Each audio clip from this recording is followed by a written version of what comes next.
ಸರ್ಕಾರದ ಮೇಲೆ ಸರಣಿ ಭ್ರಷ್ಟಾಚಾರ ಆರೋಪ, ಸಿಎಂ ಡಿಸಿಎಂಗೆ ಹೈಕಮಾಂಡ್ ಬುಲಾವ್, ಇಂದು ದೆಹಲಿಗೆ ಪ್ರಯಾಣ.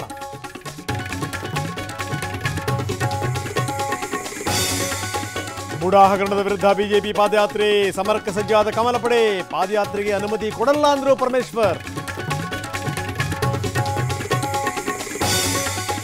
ಸಿದ್ದರಾಮಯ್ಯನ ಕೆಳಗಿಳಿಸಲು ಮುಡಾ ಹೋರಾಟ, ಡಿಸಿಎಂ ಡಿಗೆ ಆದೇಶದಂತೆ ವಿಜೇಂದ್ರ ಪಾದಯಾತ್ರೆ, ಹೊಸ ಬಾಂಬ್ ಸಿಡಿಸಿದ ಯತ್ನಾಳ್.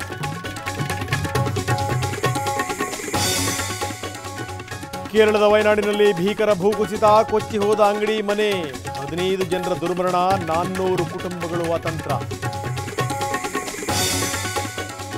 ಬೆಳಗಾವಿಯಲ್ಲಿ ಸಪ್ತನದಿಗಳ ಪ್ರಲಾಪ, 300ಕ್ಕೂ ಹೆಚ್ಚು ಮನೆಗಳು ಮುಳುಗಿ ವಿಕೋಪ, ನೇಣಿಗೆ ಹಗ್ಗನಾದರೂ ಕೊಡಿ ಅಂತ ಸಂತ್ರಸ್ತರ ಕೋಪ. ಬಿಜೆಪಿಯಿಂದ ಇಂದು ನಾಳೆ ಮಳೆಯಾತ್ರೆ, 6 ತಂಡಗಳಾಗಿ ರಾಜ್ಯಾದ್ಯಂತ ಪ್ರವಾಸ, ನೆರೆ ಪೀಡಿತ ಪ್ರದೇಶಗಳ ಪರಿಶೀಲನೆ.